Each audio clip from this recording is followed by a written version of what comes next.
Siapkan hati kita. Kami bersyukur di hadapan-Mu, kami mohon pertolongan, dan khususnya hari ini kami membahas satu kitab yang sangat penting di dalam perjanjian lama, karena berkaitan dengan ibadah yang berkenan kepada Tuhan, yaitu kitab Imamat. Tuhan berikan kami hati seorang murid, hati yang seorang yang sungguh-sungguh mencari Allah, sehingga dalam kehidupan kami harus bertanggung jawab sepenuhnya. Tidak ada sesuatu yang tidak dilihat oleh Tuhan, sehingga apapun yang kami lakukan, biarlah semua untuk memuji, memuliakan Engkau. Maka di hadapan Tuhan, jika ada dosa sekecil apapun, Tuhan akan murka. Maka kami tahu bahwa kami tidak mungkin mencapai satu keinginan, satu standar kekudusan Allah, karena dalam setiap jalan hidup kami seringkali menyeleweng, kami seringkali masuk dalam kenajisan, masuk di dalam hidup yang kotor, dan juga bukan hanya kepada diri kami sendiri, tetapi juga kepada orang lain, baik perkataan, perbuatan, ataupun dalam pikiran kami dan dalam hati kami yang menyimpan banyak dosa. Tuhan, kami serahkan, biarlah kami belajar, dan biarlah Roh Tuhan akan menuntun kami, sehingga kami semuanya mendapatkan satu hati yang sungguh-sungguh dikenan oleh Tuhan, karena Kristus menjadi puncak berita penggenap dari kitab Imamat. Terima kasih Bapa, kami serahkan hati kami siap mendengarkan firman-Mu. Di dalam nama Tuhan Yesus kami serahkan doa kami ini. Amin. Silakan duduk kembali.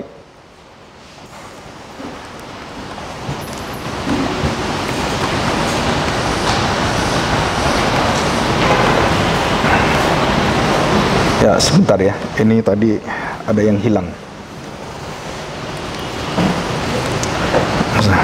Kita akan membuka kitab Imamat pasal 16. Kitab Imamat pasal 16 ya. Ya, ini udah keluar. Kitab Imamat pasal 16 sebenarnya 2 pasal, tetapi saya ambil 1 pasal. 16 dan 17 berkaitan dengan hal-hal yang bersifat praktis ya, hal-hal yang bersifat yang akan kita lakukan. Imamat pasal 16, saya akan bacakan ayat yang pertama. Hari Raya Pendamaian. Sesudah kedua anak Harun mati, dan kita tahu bahwa anak Harun, Nadab dan Abihu, melanggar kekudusan Tuhan, membakar dan melaksanakan ibadah yang membawa api palsu, kesucian yang palsu, dan satu hadirat Tuhan yang dipalsukan. Maka anak Imam Harun, imam yang pertama yang besar itu dikuduskan oleh Tuhan dengan dibinasakan. Nah, saudara, ini adalah keseriusan di dalam ibadah, dan termasuk ibadah kita hari ini. Ada sesuatu tanggung jawab yang serius sekali, karena berkaitan dengan nyawa kita, berkaitan dengan hidup dan mati, berkat dan kutuk sebenarnya. Ya, tetapi kita semua bersyukur karena Kristus yang sudah mencabut semua kutukan, dan Kristus yang menjadi perjanjian, darah perjanjian baru, dia sudah melepaskan kita dari semua ikatan-ikatan yang mematikan dari hukum Taurat. Ya, kita bersyukur karena itu. Nah, perhatikan, sesudah kedua anak Harun mati, yang terjadi pada waktu mereka mendekat ke hadapan Tuhan, berfirman Tuhan kepada Musa, firman Tuhan kepadanya, katakanlah kepada Harun, kakakmu, supaya jangan sembarangan seperti anaknya. Waktu masuk ke dalam tempat kudus di belakang tabir, artinya ruang Maha Kudus, ada tabirnya ya, ke depan pintu pendamaian yang di atas tabut, supaya jangan ia mati atau binasa. Jadi kalau melanggar, ibadah itu dilanggar, seumpama ini, saudara telat jam 12, telat hanya 2 detik, saudara mati, saudara. Kenapa negara-negara Kristen Eropa, Jerman, semuanya sangat tepat waktu? Saudara harus tahu ini, karena kekudusan Tuhan ada di negara itu. Mereka sampai detiknya itu dihitung. Kalau kita telat itu sampai jam-jaman. Mereka telat detikan, kita jam-jaman atau bermenit-menit. Jadi kalau orang lagi stroke, kena sakit, ambulannya datang sejam kemudian, mati orangnya. Nah, kalau mereka enggak, begitu 911, begitu dia telepon ambulan, itu langsung mereka siap untuk menolong. Dan itu semua etos kerja, etika Kristen yang sangat agung. Dan itu mempengaruhi seluruh dunia yang mau maju negaranya, yang nggak mau nggak bisa. Dan saudara tidak akan temukan di agama lain etika yang seperti ini. Itu hanya di dalam Alkitab, hanya ada di dalam Perjanjian Lama dan Perjanjian Baru. Ya, makanya orang Eropa, termasuk khususnya orang Israel, itu tidak akan terkalahkan dalam segala hal. Teknologi, karena kedisiplinan semuanya, mereka begitu dididik oleh Tuhan. Contohnya, anak imam besar Harun mati karena melanggar sembarangan. Jadi nggak ada ampun, anaknya pendeta pun dibinasakan. Itu kekudusan Tuhan. Begitu serius. Ya, saudara, saya harapkan kita serius hari ini. Ya, firman Tuhan kepada Musa ya. Jadi jangan sembarangan waktu masuk ke dalam tempat kudus yang di belakang tabir. Ke depan tutup pendamaian yang di atas tabut supaya jangan ia mati. Karena aku menampakkan diri dalam awan di atas tutup pendamaian. 3. Beginilah caranya Harun masuk ke dalam tempat kudus itu, yakni dengan membawa seekor lembu jantan muda untuk korban penghapus dosa. Ini status. Dan seekor domba jantan untuk korban bakaran. Ini adalah seluruh kondisi kita yang akan dikuduskan. Jadi yang pertama, justification, pembenaran Allah, status kita itu dijadikan orang diciptakan lahir baru, dilahirkan baru, dan menjadi sesuatu kondisi yang baru, status yang baru, dan statusmu yang baru itu dibakar, dikuduskan setiap hari. Jadi ini sudah jelas. Jadi kita harus dikuduskan Tuhan. Seekor domba jantan untuk korban bakaran. Ia harus mengenakan kemeja lenan yang kudus, dan ia harus menutupi auratnya dengan celana lenan, dan ia harus memakai ikat pinggang lenan dan berlitkan serban lenan. Itulah pakaian kudus yang harus dikenakannya sesudah ia membasuh tubuhnya dengan air. Jadi seorang imam, waktu dia mau memimpin, dia tidak boleh cuma cuci muka seperti wudhu. Tidak diperbolehkan. Harus apa? Mandi. Bayangin, saudara. Kalau dia kesenggol perempuan, mandi lagi.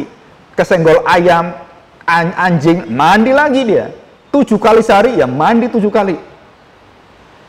Jadi dia tidak boleh bersenggolan dengan hal yang bersifat najis, yang tidak taat dengan cara Tuhan.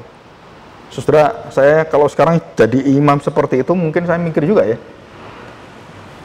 Jadi semua jalan mau kemana, ini harus hati-hati saya. Ketemu orang harus hati-hati, dan itulah imam.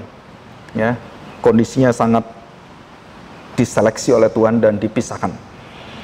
Nah, saudara, saya tidak membaca seluruhnya, saya baca ayat yang kelima. Dan umat Israel ia harus mengambil 2 ekor kambing jantan, perhatikan, 2 ekor ya, untuk korban penebus atau penghapus dosa, dan seekor domba jantan untuk korban bakaran. Sama ya. Yang kemudian kita lihat ayat yang ke-9. Lalu Harun harus mempersembahkan kambing jantan yang kena undi bagi Tuhan itu, dan mengolahnya sebagai korban penghapus dosa, dan itu untuk Tuhan. Ini status, dan di hadapan Tuhan kami mati, kami dibakar, kami sudah di dalam kematian dosa-dosa kami. Nih kami mati, dan Tuhan kemudian terima itu. Itu posisi pertama. Yang kedua kita lihat ya, tetapi kambing jantan yang kena undi bagi Azazel haruslah ditempatkan hidup-hidup di hadapan Tuhan untuk mengadakan pendamaian Yom Kippur, the Day of Atonement. Apa artinya?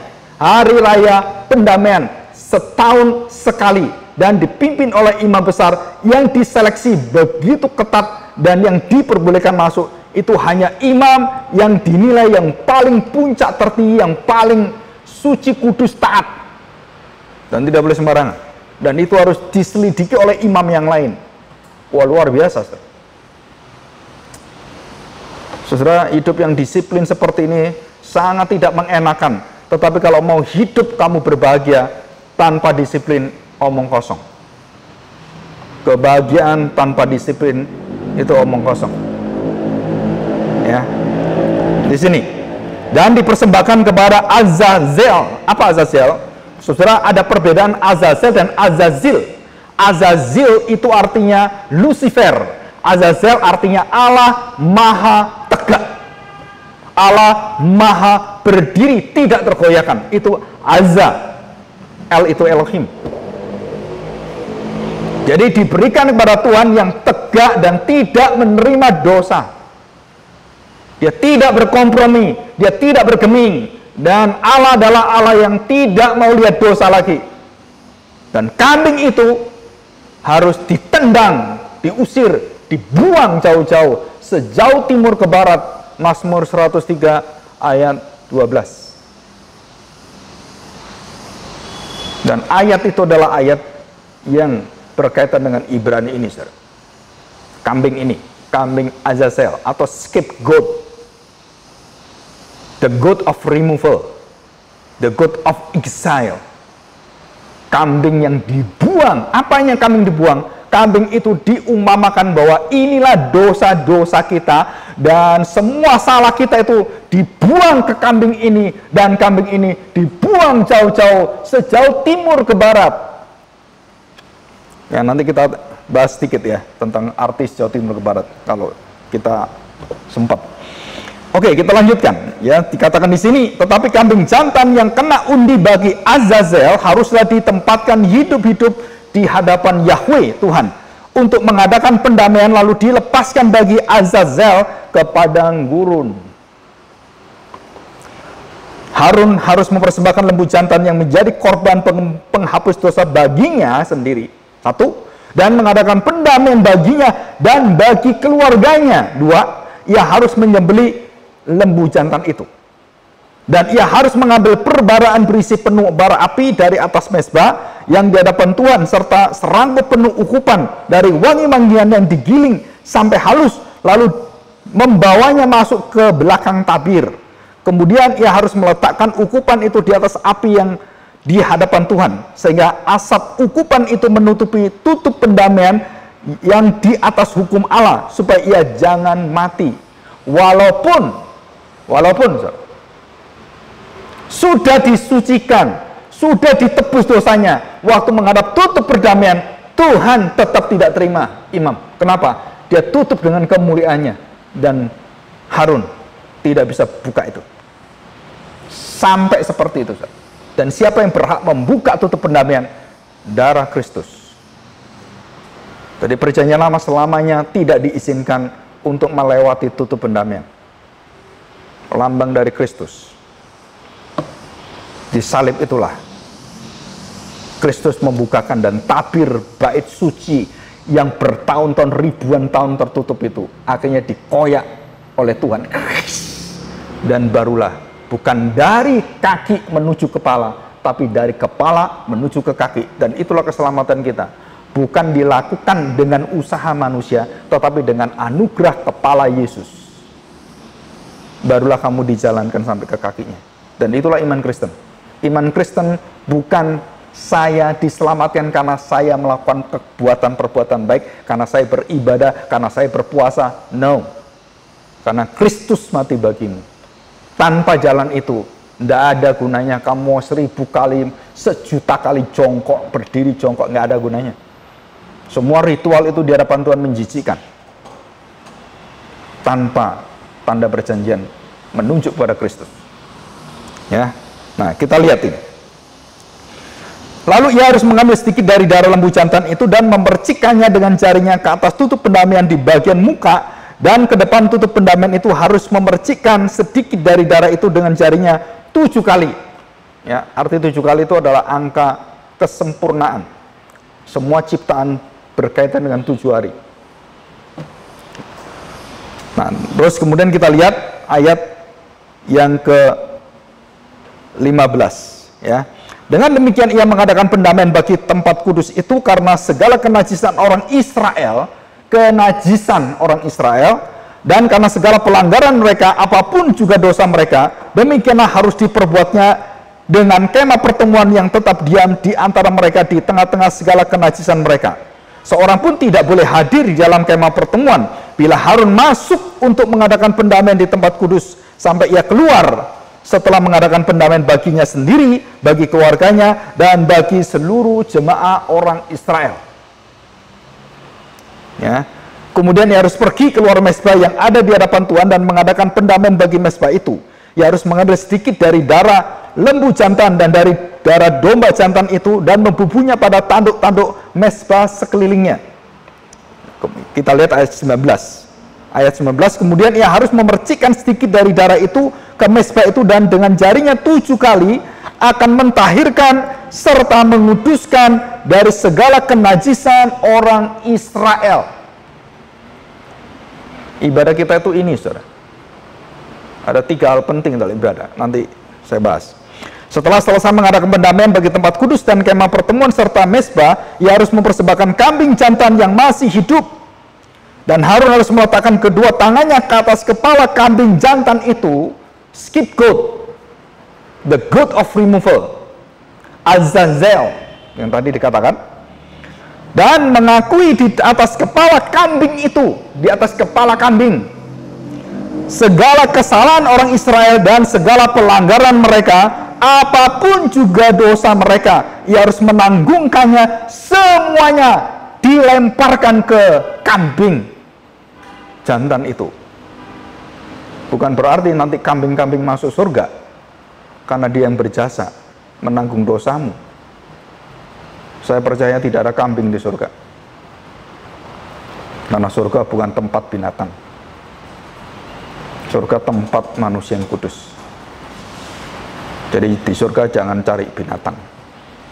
Ya, ini semua lambang dan selesai di dunia.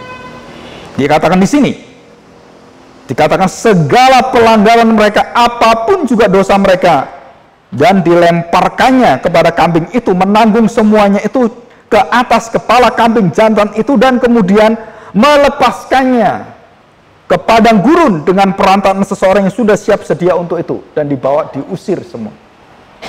Demikianlah kambing jantan itu harus mengangkut segala kesalahan Israel ke tanah yang kudus, dan kambing itu harus dilepaskan di padang gurun. Nah, kita sampai di sini. Nah, saudara, kita lihat, kita membahas apa sih itu kitab imamat. Setelah kitab imamat itu menyatakan 2 hal yang penting. Yang pertama, kenajisan, keberdosaan manusia yang tidak mungkin bertemu dengan Allah. Dan yang kedua adalah kemahakudusan Tuhan yang tidak terjangkau jika manusia di dalam dosa. Tidak ada hubungan yang bisa dilakukan, apalagi manusia berusaha untuk mencari hal-hal seperti itu. Manusia berusaha untuk mencari bagaimana saya bisa berkenan pada Tuhan. Sampai kapanpun usaha manusia tidak mungkin, mustahil mencari Allah. Roma pasal 3 ayat 10 sampai 12. Roma pasal 3 ayat 23, Roma pasal 6 ayat 23, dan banyak puluhan ayat yang lain. Saudara harus hafal semuanya. Dan dikatakan di sini, jadi siapa yang bisa dan bagaimana Allah berhubungan dengan manusia dan manusia berhubungan dengan Allah, berarti ada yang dari pihak Allah yang mewakili Allah, dan ada pihak manusia yang mewakili manusia. Yang mewakili Allah pasti ada, karena Allah kudus dan dia bisa terima. Tapi siapa dari pihak manusia yang berdosa, yang layak? Tidak ada, karena semua berdosa. Nah, terus bagaimana jalannya? Maka Tuhan berkeputusan, menetapkan dan memberikan satu rencananya. Aku akan menjadi manusia, karena tidak mungkin manusia menjadi Allah. Betul? Allah jadi manusia sangat mungkin, tapi manusia jadi Allah nggak akan mungkin. Maka semua agama menentang Kristus dan membenci Kristus, dan mereka mengatakan darah orang Kristen itu halal untuk dibunuh. Sampai hari ini, karena mengatakan manusia jadi Tuhan. Padahal kita tidak mengatakan manusia jadi Tuhan, Tuhan jadi manusia, dan itu pun tidak terima oleh mereka. Dan di dalam ayat-ayat mereka dikatakan kalam Allah ada, kalam itu menjadi Allah. Semua ada di sana, rahasia itu ada di sana, cuman tertutupi semua. Nah, saudara, kita lihat Musa mendekati Tuhan.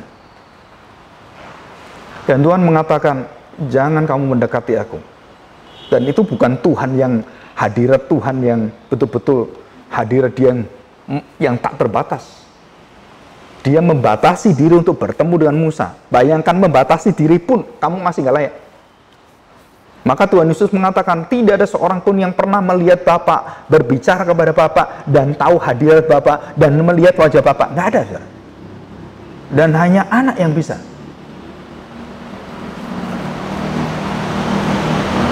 Jadi artinya semua orang yang berhubungan dengan Bapa surgawi, dengan Allah Yahweh itu, mereka harus melalui satu pribadi dan satu pintu. Jalan kebenaran, keselamatan, dan kehidupan itu sendiri, yaitu Yesus. Akulah pintu.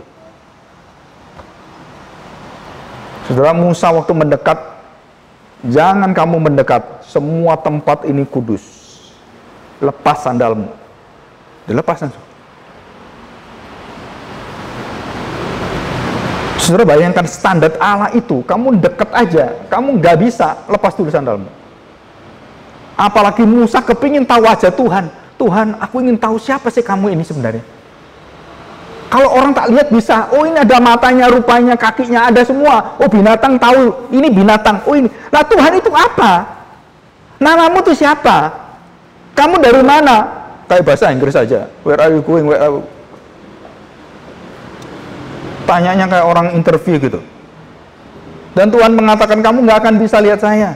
Maksa, gimana nggak lihat? Ya harus lihat. Gimana mengenalkan kamu kalau saya nggak lihat kamu? Dan Tuhan izinkan Musa dan hanya melihat punggung Tuhan. Dan tidak ada satu orang yang melihat wajah Tuhan sampai hari ini. Tidak ada.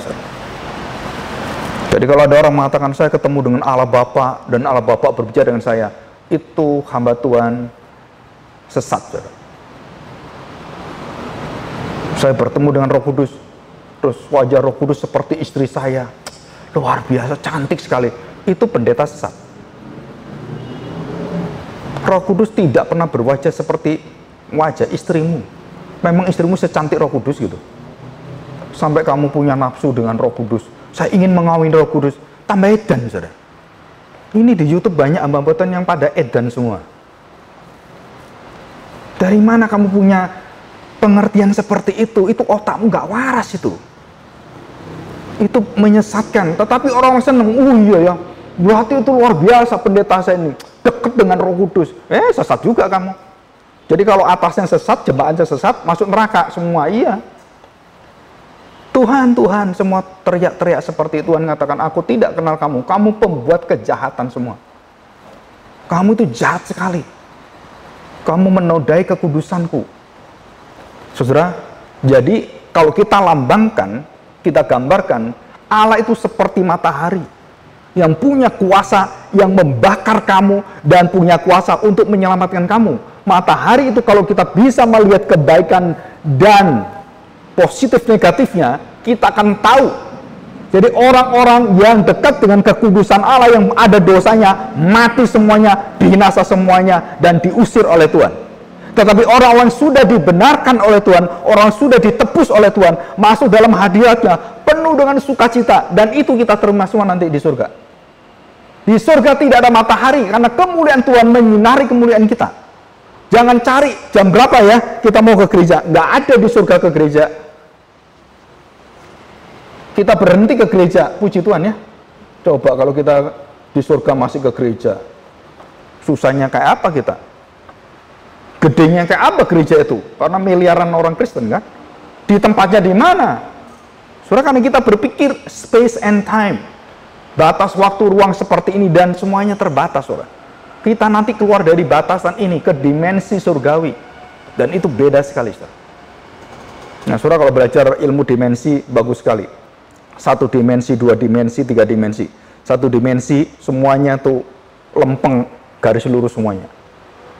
2 dimensi semuanya berbentuk kotak semuanya, dan tidak ada volumenya, tidak ada tingginya. Nah, begitu 3 dimensi baru kelihatan wujudnya, bentuk orangnya, karena ada tinggi badan, semua ada.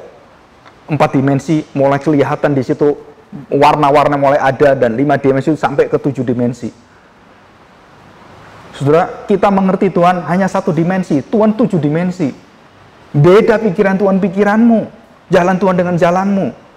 Dan kita lihat di dalam Alkitab semua jalan Tuhan itu mereka banyak menyeleweng. Abraham menyeleweng, Nuh menyeleweng, semua menyeleweng, saudara. Adam juga menyeleweng, Musa menyeleweng juga. Daud, apalagi Daud. Dosanya kayak apa itu?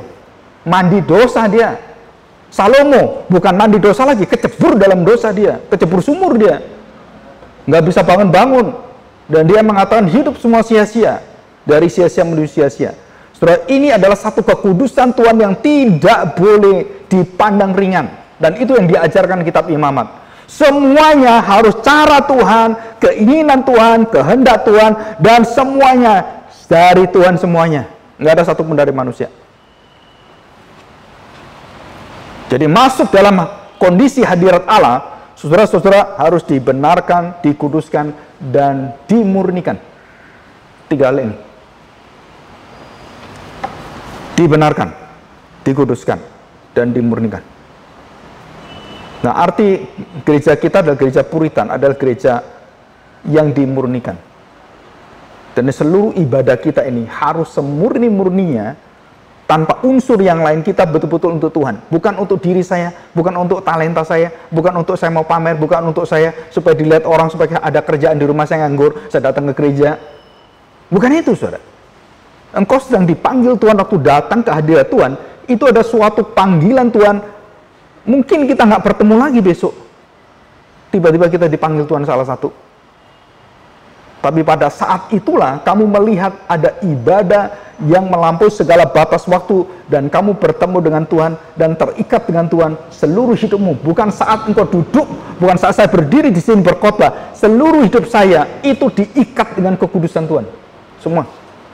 Cara saya melihat, cara saya mendengar, cara saya mengucapkan, cara saya untuk berbicara dengan orang, atau tanda petik marah-marah dengan orang, mencaci maki orang, semua di dalam kekudusan Tuhan. Dan semua harus dipertanggungjawabkan. Dan itulah kitab Imamat. Dan bagaimanakah standar kitab Imamat? Saudara, salah ngomong, salah tempat, salah baju, mati semuanya. Ini betul-betul gila, saudara. Siapa yang bisa kalau gitu, Pak? Nah, yang bisa, yang harus betul-betul ada kriterianya, standarnya tertinggi. Orang yang teliti, nggak teliti nggak bisa. Maka sekolah Kristen itu sekolah yang sangat menyakitkan hati. Telat, wah hukumannya berat. Lupa bawa, hukumannya berat. Kenapa? Karena itu standar Alkitab. Telat nggak apa-apa lah, telat. Ya nanti, ya kalau sekolah ini lebih 3 kali kita telat, nggak apa-apa, Bu. Sekolah kita lebih enak lagi, 7 kali. Kan Tuhan Yesus ngajar 7 kali. Pengampunan telat. Udah 7 kali nggak apa-apa. Kalau 7 kali telat gimana, Pak? Oh, kita pakai pengampunan perjanjian baru. 70 kali 7 kali. Jadi telat sampai 490 kali, nggak apa-apa. Sekolah ini sekolah Kristen, sekolah baik. Begitu? Itu sekolah bobrok, bukan sekolah baik. Sekolah Kristen itu selalu menegakkan disiplin yang tinggi. Tapi, nah ini tapinya, hatinya penuh kasih. Ya ini yang nggak ada di sekolah Kristen. Orang disiplin, masuk nggak boleh keluar semuanya. Terus kemudian setelah disiplin apa? Kamu melanggar, buang, pecat semuanya, keluar kamu. Di mana kasihnya? No love, only discipline. Dan itu yang terjadi di sekolah Kristen. Jadi akhirnya menjadi ekstrim yang gila. Otaknya dibuat sampai sedemikian luar biasa, hatinya kosong. Dan saya berkali-kali KKR di sekolah-sekolah Kristen, saya terus ingatkan itu. Saya teriak-teriak itu. Mereka bener Pak. Berubah nggak? Setahun saya datang, ya masih sama. 2 tahun saya datang sama. 12 tahun saya datang, masih sama loh, Bu. Iya Pak, gimana Pak ya? Nah itu keberdosaan. Harus datang pada Kristus. Dan ini kenyataan yang kita hadapi, saudara. Ya. Jadi ada 3 hal yang penting dalam kitab Imamat. Yang pertama adalah priesthood, keimamatan, seorang pendeta, seorang imam. Yang kedua, ritualnya. Dan yang ketiga, kemurniannya. 3. Jadi kitab Imamat itu sedang memberitahukan pada kita, kalau kamu akan menghadap Tuhan, kamu hidup bersama dengan Tuhan, harus memperhatikan 3 hal ini. Yang pertama, saudara, bagaimana kamu akan disiapkan, kamu akan dibersihkan, kamu akan ditebus dosamu, dan kemudian kamu akan dibakar, disucikan, dan kamu menjadi murni. Jadi kemurnian itu adalah terakhir. Kambing domba, gadis bijaksana, gadis bodoh, itu adalah tempat terakhir. Tuhan akan memurnikan dunia ini dengan api. Tuhan Yesus akan membaptis dengan api, saudara. Pembaptisan pemurnian dunia ini. Kita sering kali taunya baptis air, kita nggak pernah diajar baptis api, mau baptis